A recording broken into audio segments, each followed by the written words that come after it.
So I was a starting pitcher in high school and at Stanford and everything. So when I coached, I needed to know more about hitting. So I picked up a book on hitting by Ted Williams, one of the best hitters of all time. And in this book, someone asked him, so what's the secret of hitting? And he says, knowing which pitches to let go, which pitches not to swing at. What he learned on the baseball field has served him well in life and as president of Punahou School.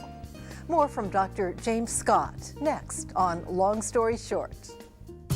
Long Story Short with Leslie Wilcox is Hawaii's first weekly television program produced and broadcast in high definition. Aloha mai kako. I'm Leslie Wilcox. On this edition of Long Story Short, we continue our conversation with James Scott, president of Punahou School since 1994. Dr. Scott attended Punahou all the way through, from kindergarten through 12th grade, then went on to earn degrees in political science and education from Stanford, the University of San Francisco, and Harvard. He had a successful career in school administration on the continent, serving as headmaster at the Catlin Gables School in Portland, Oregon, before being recruited to take the helm of his high school alma mater. Much is expected of him by Punahou parents, teachers, students, trustees, and by the community at large. But James Scott remains calm through the pressure. What do you think your management style and temperament is? Well, I'm not real excitable, so that's I listen, and I try to feed back what I'm hearing to people, so that they know that I'm hearing that. So I think that helps. I'm also try to be even-handed and consistent, but I try to be as direct as possible too. So people know that they've been heard. That I've helped them, and sometimes I've helped them sort of reshape the question or the issue or the challenge. And in that process, help them see the bigger picture, like I just talked about, or some of the pressures that I have from other areas too. And I guess that's temperament. I probably had good mentors, either in school or when I first started to become a head of a school or worked in schools with other trustees and people. So one of my mentors when I first came was a gentleman who's no longer with us. Herb Cornell was on the board of trustees. And great guy. He was wise and insightful and thoughtful, and he'd ask me questions like, what risks has Punahou taken this year? Because if you're not taking risks, who is? And so I just end up really thinking about. So that centeredness and thoughtfulness, I just come from. I think maybe I seek mentors, who can provide that. You also said it seems to be of a value at Punahou to challenge, and that means there are a lot of different constituents in a position to challenge you. So you must feel comfortable with that. You're getting it at all sides. I feel comfortable because of the common ground. I mean, almost everyone is very loyal to that place, and wouldn't do anything to hurt. But because they're so loyal, they want, they have a clear opinion or an advocacy about something. Is it hard to lead change at a place that has so many traditions? Yeah, I think that. Now that I have a 16-year perspective on this, didn't know it at the time. That although I sometimes felt like an outsider and saw that as a value, the fact that I am from Hawaii, graduated from the school, had relatives and friends that did so, I think that people could see some of the changes and at some point feel confident that I wasn't going to totally abandon the values and the history of the place. So I think what makes healthy institutions work is this balance between, on one hand, continuity, history, tradition, but also with innovation, change, and creativity. And I think holding that tension is an art form, and probably takes a certain temperament. Holding tension may be an art form, but it was something that Punahou School President Dr. James Scott learned on the baseball field. He says the secret begins with breathing. You've had this great sports background, this discipline. How much does that help in your current job? Well, when I was a pitcher, I had a great pitching coach at Punahou named Len Kasparovich, old police sergeant. His older son Keith was a couple years ahead of me at Punahou, and he was a pitching coach when I got there. But he used to encourage me to breathe, to take a deep breath, actually step off the mound and look away from the batter, look out the center field, take a deep breath. And so that breathing centers you, relaxes you. And so I think that's one. Second thing that he used to ask us to do is to visualize the batting order of the other team before you face them. So my memories of Kalani High School are Joe Story and the Kim twins and Baba Krutz and Len Sakata. I mean, I could visualize that batting order. Never struck him out, never get him out, but it's the act of envisioning that and imagining a good outcome that was helpful. So both of those I still use. Before I came here, before you asked, when there's going to be a potentially stressful situation, or I said, and a lot of things that come into my office, if they were easy, they would have been solved outside. Breathing and visualizing an outcome, that is a win-win. You must get asked to everything, every school event, and many of them are so worthy. How do you decide which ones to attend? Well, luckily my kids are sports fans, they and my children are also musicians. So it's easy to go with them. I have my family time to support Punahou events. And frankly, it's one of the best tickets in town to watch an IL8 sport. Kamehameha and Iolani and Mid-Pacific and all the great IL8. I mean, those are great competitive events. And the performing arts at Punahou, it's not an obligation or a chore. It's a joy. Now, I can't do it all. I mean, there are 116 sports teams in Punahou School, 7th through 12th grade, 3 seasons. So my athletic directors give me a heads up. When they give me the week schedule, they might highlight either the blue gold game. That'd be nice to come see the softball teams play yesterday and then show up for a couple of innings. So you don't have to go the whole game. If you came for 2 innings, if I went to 1 quarter, if I sort of circled the big, the key games or the rivalries, so I always circle Kamehameha volleyball, Iolani basketball, mid-pack baseball. Do you try to look threatening to the other team? I'm always there to support them. What is it about this wonderful job that you have that you either really don't like or is really surprising that you find it part of what you've got to do?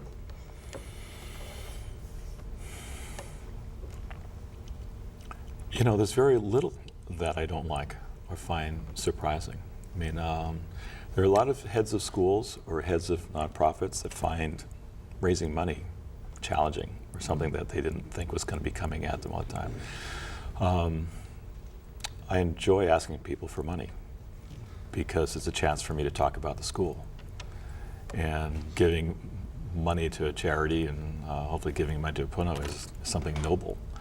So I enjoy doing that. I've gotten better at it over the years, and you get more confident and secure at it, and you get lots of help at it. So that's I don't see that as a chore, although it keeps coming at you. I mean, so there's often people who want to give large sums of money to the school don't want to meet a trustee or your development director. They want to meet you, and so that's often.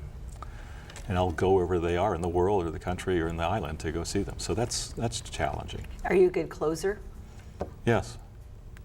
I mean, if the table's been set either by a trustee or by a parent who knows something, even if someone's not in a position to do what you had hoped financially, they might eventually. And if after 45 minutes or an hour, it's a chance for them to get to know the school a little better. So I don't see that as, and so the tough thing about raising money is that the more successful you are, the less successful you feel, because there's always something else to do. There's 21st century learning skills are what all the educators are talking about. How do you design schools around them, and how do you teach children who have entirely different references than most of us growing up? They're digital natives. Well, at least for us, I think, you know, we want to introduce the technology carefully and slowly and not too early. So that's why we don't have the laptops required until the 4th grade, but we're still introducing smart boards and everything, you know, early on. I think that, you know, for us, the 21st century skills include learning how to collaborate, learning how to see one system and how it, you know, and how it interrelates. You know, being able to see the intersection of several disciplines rather than sort of seeing them separately. And those are conceptual skills and interpersonal skills that are critical. Also, at least for Punahou, I think one of the things that connects kindergarten through 12th grade is our goal is to make our students independent learners. So they're taking responsibility for their own learning. So there are a lot of open-ended questions. There are a lot of there's a lot of work where they're doing projects where they're on their own, where they're working in groups. So we believe those are going to be the 21st century skills. Are you kind of comfortable with messiness? You know? Yeah. I mean, I think that most leaders, and I think especially someone who's leading Punahou, needs to feel comfortable with uncertainty and ambiguity, and sometimes things that aren't quite buttoned down, and questions that are always being asked. So I think, you know, if you're going to be a lifelong learner, I think you have to be comfortable with messiness. That's what keeps you curious.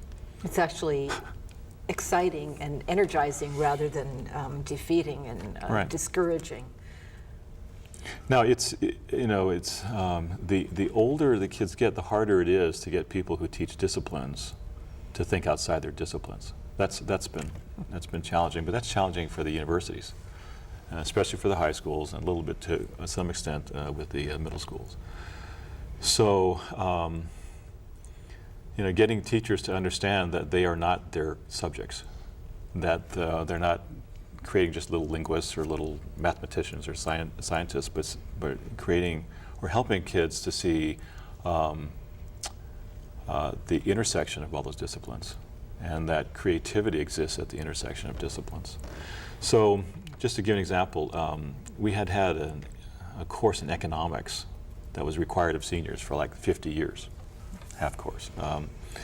And over the years, the social studies department in the high school has integrated the community service part of it.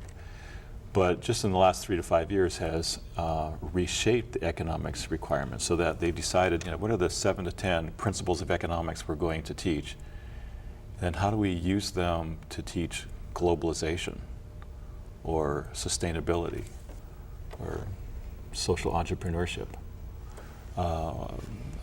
or social responsibility. And then we have different case studies, either their service opportunity, or in one case, all of our students give away microloans to people overseas. That would be an example of before they leave, it's a capstone course using several disciplines to understand the world. And so the metaphor we've used among the faculty is that, you know, for our seniors, just like the faculty giving them their commencement address, about, you know, the intersection of disciplines being, you know, critical to their own learning. The family tradition of attending Punahou began with Dr. Jim Scott's father and continued with Jim and his brother Doug. Jim is married to Punahou class of 1971 graduate Maureen Doherty Scott, and their children, Tess and Buddy, now attend. Yes, both children had to pass the entrance exam before being admitted. Because the school president and his family live on campus, it's a pretty short commute to the office and the classroom. Does Maureen de facto become another non-paid employee of Punahou? That's how she would describe it, yes. So Yeah, I was explaining to my son the other day as we were playing catch in the backyard that the home doesn't belong to us, it belongs to the school. And the home we own is in Oregon, but our job was to fill it up with interesting people. So we've got events there a lot. Just this past week we had 2 parent meetings. We had the basketball team dinner. And this weekend we've got some visiting educators coming through. So we get a lot of help and support in doing it, but Maureen does set the tone and the expectations for the home, and does a great job at it. And along the way, the kids have a cool backyard. As I said, I come home from my job at 5 o'clock, we jump into a pair of shorts and we try to go see the rest of the campus. So. Sometimes is it too much of a good thing? There's that line. That's a great question. There's that line in that It's a Wonderful Life movie where Jimmy Stewart says, "I'm having a wonderful life, I'm just too busy to enjoy it." Yeah. Do you feel like that sometimes? Yes. And but what's great about it is that it just in a school cycle, just when you're feeling that, Christmas break comes along, or spring break, or in summer I have a little more control over time, and we try to get away as a family for 2 to 4 weeks off island. So and I think what I've learned, or what my family has learned, is that my children don't have to share me with a school when we are on vacation or off island. So you turn off your that's when digital it gets, devices? That's when it gets hard, when there are too many events that take my time. If I miss dinner more than 2 or 3 times consecutively, we start to miss it, start to feel as a family. And now that my children are getting older, they're playing club volleyball, club basketball, they've got cello. Our lives have become more complex. Are you able to turn off your job when you're away from it? I could do a better job of that. I mean, I'm always thinking about the school, and but I sometimes have do my best thinking when I'm traveling on behalf of the school, or even on vacation. Where I'm sort of you're relaxing, but you're finally resting. You took a breath. Yeah, you take that breath.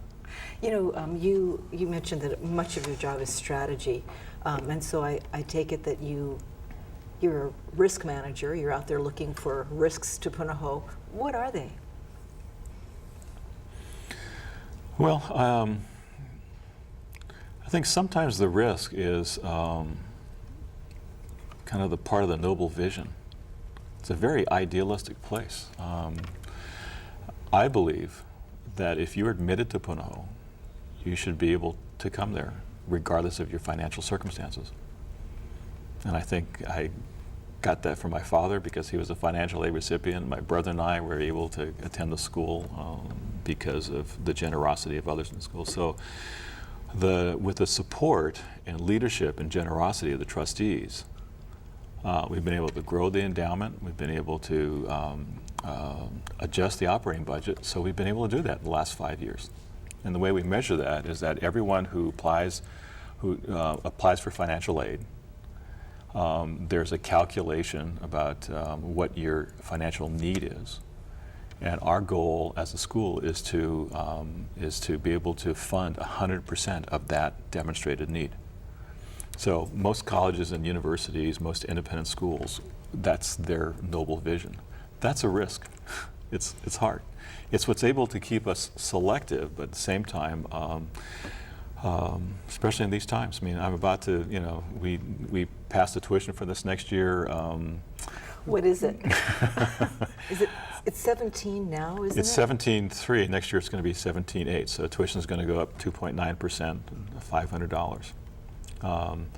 Although it's going up higher than the cost of living, and compared to what the current parents have been used to, it felt like it was music to their ears, like it wasn't 5 or 6%. So. But we want to meet that gap between what the financial need is and what the financial aid budget is. So that's a risk. If you make a commitment to all of the children who do qualify, does that ever squeeze the folks who are, have great legacies at the school and they have kids who they want to see get in there and they'll pay? That's a tension, and especially at kindergarten where we only have, we have 700 applications for 150 spots. It's very competitive in kindergarten and fourth grade, and so and luckily as the school gets as you advance in grades, there are more pukas and more openings. But yes, that's a tension for some. We're trying to create as much of the economic and ethnic diversity as we can. At the same time, we feel an obligation to those people who have been loyal to us in the past, or who have siblings, or have who attended there. So it's the hardest part about March and April for me during admissions time. Despite a strong scholarship program and the school's commitment to accept all qualified children regardless of income, Punahou is still viewed by many as the school for the haves rather than the have-nots. But a Punahou initiative for public school students may help change that perception. You and Punahou have been honored by the DOE for your commitment to public education. And you have a philosophy about public education and private schools. What is it? Well, when I first got home, everyone wanted to know how Punahou was going to improve public schools. And I think that's a fair question, but at the time, and I still feel this at times, is that my job is to make Punahou the best it can be. At the same time, I think that as we were requiring community service of our seniors, over the last 6-7 years, the seniors have been saying, what's the school really doing for the community? And so we've set up a Center for Public Service that coordinates all the community service, that talks about service learning within our curriculum, that convenes conversations about how to improve Hawaii, and so I think that's been good. But we've also launched something called Partnerships and Unlimited Educational Opportunities, Pu'eo. And as we thought about what we could do to support public schools, we asked ourselves, what do we do best? And we said, we think we get our kids ready for college pretty well. So the way Pu'eo works is that we have identified rising 6th graders in the local public schools, bring them to the campus for consecutive summers to give them a summer school course and enrichment courses. And also when they get into high school, support that. So you make multiple year commitments. Yeah. So the first year of the Pu'eo students, the first rising 6th graders are ending their sophomore year now. They're about to become juniors. The purpose of the program is to raise the expectations and the preparation for public school kids to attend a 4-year college. Is it working? Yes. Well, you'll have to have me back in about 3 years, because by then we will know. But we've hired Johns Hopkins University to do a longitudinal study to help us answer that question. We have advisors within the public schools. Pat Hamamoto has been really a source of advice, but also of support and encouragement. So getting the support of the public school superintendent, but also some key public school principals has been helpful. And these are kids who do have financial challenges. They're on reduced or free lunch at their public school. Right. So the way we identify them, we ask the elementary school principals to help us identify them. We identify kids who have high academic promise, but who are experiencing low economic opportunity. And we identify that through a criteria for your reduced lunch. So it's I go to their pep rallies all the time, because they gather the kids several times in the summer, and our teachers ask, who are you? And they say, Pu'eo, and these are 240 kids. And where are you gonna go? College. And I was sitting with Pat, in the Punahou Chapel last summer when that happened, and she just teared up, because every child should have that expectation if they choose it. So what is your commute to work? How long does it take you? Leslie, I have the best commute in Honolulu. I get to walk to school with my children, And we usually walk to their classrooms. Now that my daughter's in sixth grade, I sort of walk 10 feet behind her, and then she trots along, and then so we walk past barefoot children and lily ponds and just 3,700 people descending on the campus at the same time. So I've got a great commute.